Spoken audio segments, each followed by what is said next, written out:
adalah berdalil dengan mimpi, ya, berdalil dengan mimpi, ya, atau menafsirkan dengan mimpi, atau bermimpi ketemu Nabi Shallallahu Alaihi Wasallam. Ini semua bukan metode pendalilan. Dalam buku usul fikih manapun tidak ada bahwasanya kita mau membangun suatu pendalilan dengan mimpi, enggak ada. Ya.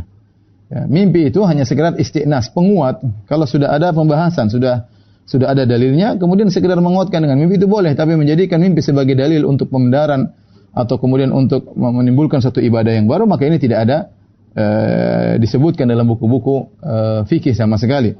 Hal ini kenapa? Karena mimpi itu ada sebagaimana disebutkan ada 3 macam. Ar-ru'ya salas. Mimpi itu ada 3. Namanya hadithun nafs, ada namanya takhwifus syaitan, dan ada busyra min Allah. Mimpi ada 3. Bisa jadi pembicaraan hadithun nafs, yaitu orang ketika belum tidur ngobrol, kemudian obrolannya dibawa dalam mimpi, dan itu sering terjadi.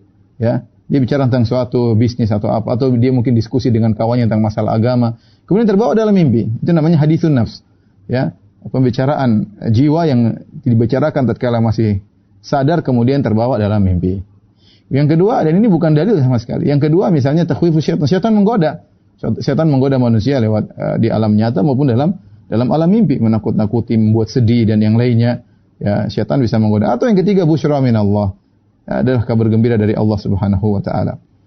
Kalaupun kita bisa pastikan mimpi yang kita mimpi ini berkaitan dengan masalah fikih yang sedang kita bahas, misalnya ini kabar gembira dari Allah Subhanahu wa taala, maka itu juga butuh penafsiran. Karena kebanyakan mimpi datang bukan dalam plek begitu, tapi butuh penafsiran sebagaimana dalam hadis-hadis. Sebagaimana kisah Nabi Yusuf alaihissalam ketika menafsirkan mimpi sang raja. Jadi bukan plek sesuatu yang datang, tapi perlu ditafsirkan.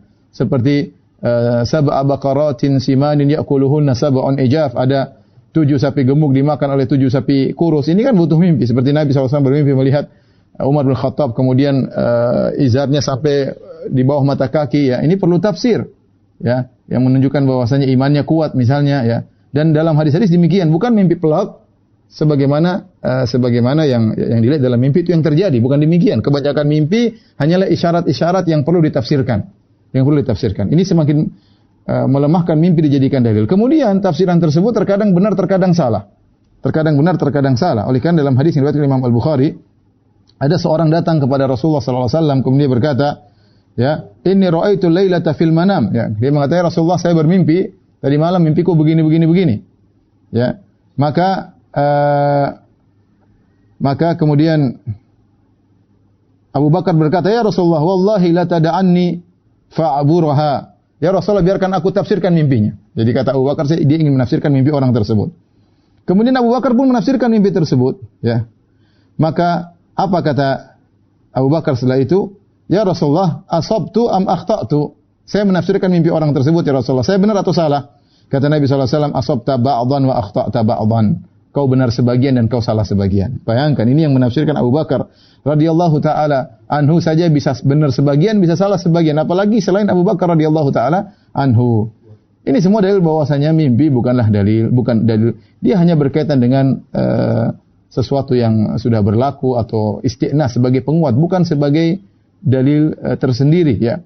Oleh karenanya saya sering sampaikan bagaimana Imam Nawawi rahimahullah berkata, jika seorang bermimpi ketemu Nabi sallallahu alaihi wasallam kemudian Nabi berkata besok adalah puasa Ramadan atau besok Idul Fitri, maka Imam Nawawi berkata yang dijadikan dalil bukanlah perkataan Nabi dalam mimpi, tapi yang dijadikan dalil adalah perkataan Nabi di alam nyata, yang Nabi pernah berkata kepada para sahabat, sumu li ru'yatihi wa aftiru li ru'yatihi. Berpuasalah karena melihat hilal dan lebaranlah karena melihat hilal. Itu yang lebih kuat. Seandainya benar-benar dia ketemu Nabi dalam mimpi. Ya, seandainya benar-benar, itu pun belum tentu Nabi yang dia lihat. Ya, karena banyak orang bisa mengaku sebagai Nabi. Kalaupun benar-benar dia ketemu Nabi dalam mimpi, maka di depan kita ada 2. Sabda Nabi dalam mimpi atau sabda Nabi di alam nyata. Ya. Tentu kalau kita merajihkan, lebih kuat sabda Nabi di alam nyata. Nabi yang berkata, sumu li ru'yatihi wa aftiru li ru'yatihi. Berbukalah karena melihat hilal dan berpuasalah karena melihat hilal. Oleh karenanya, terapkanlah perkataan Nabi yang di alam nyata, yang Nabi pernah berucap hal tersebut kepada para sahabat, maka lihat hilal. Jangan berpegang dengan mimpi. Sama seperti seorang misalnya bermimpi Nabi menyuruh ceraikan istrimu, lihat dulu. Maka dilihat hukum apa yang diwasiatkan oleh Nabi berhadapan dengan istri seperti ini misalnya. Apakah dia mengikuti